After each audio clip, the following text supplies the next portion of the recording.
So we're standing here in what was a field up till a couple of years ago of annual crops. And we started converting some of these harder to farm areas and maybe some of the less productive areas to perennial grass types. At least we can leave this in for 5 years, let's say, and break it back out into crop ground if things turn around in farming. So I think we're going to focus more and more on this. I think we can make really good money, or reasonably decent money at least, on this ground intensive grazing it and converting it into beef, rather than inefficiently farming it. So you can see here, this stuff got established really well. It was seeded about 2 years ago.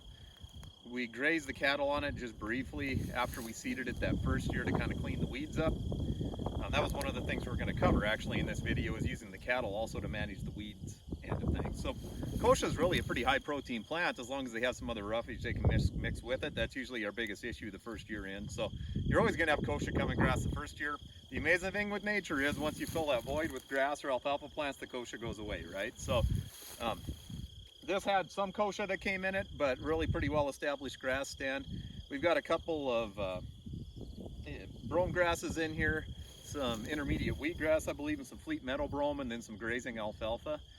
It seems to be a pretty darn good mix for grazing throughout the year. You can see there's still some green in here, and we haven't had rain in months.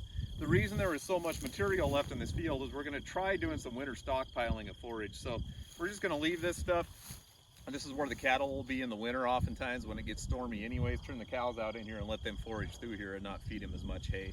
When we are feeding hay, we're doing bale grazing, which will kind of walk you through some of those spots and show you how that's really improving some of this ground as well.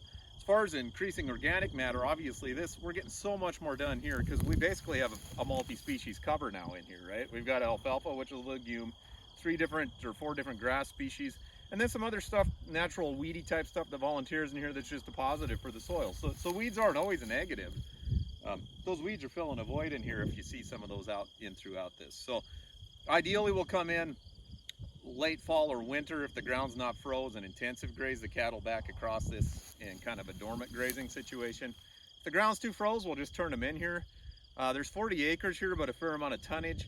So that 70 head of cows that we have with those smaller framed animals, I think we could get pretty close to a month out of this as far as the forage value goes. So I just wanted to walk you guys through what we were doing with taking some of the annual crop ground, converting it into perennial mixes. It doesn't mean this can't go back and crop eventually, but it's a really good way to have a living root all year long without a bunch of seeding costs every year. There's zero ground disturbance, and intensive grazing across this really ramps up the soil health and ramps up the organic matter as well out in the soil, I think. So since we're already in one of these pastures, I'll take you over to our fence setup. One thing we did right, just serendipity basically, not because we planned it this way, but as far as intensive grazing goes, having electric fence, high tensile around the outside really is the way to go to make it work without a bunch of extra labor during the year. So I'll take you over to our high tensile fence setup. Super simple. There's not insulators involved or anything. We're just stapling the wires to the post, and I'll show you how that works.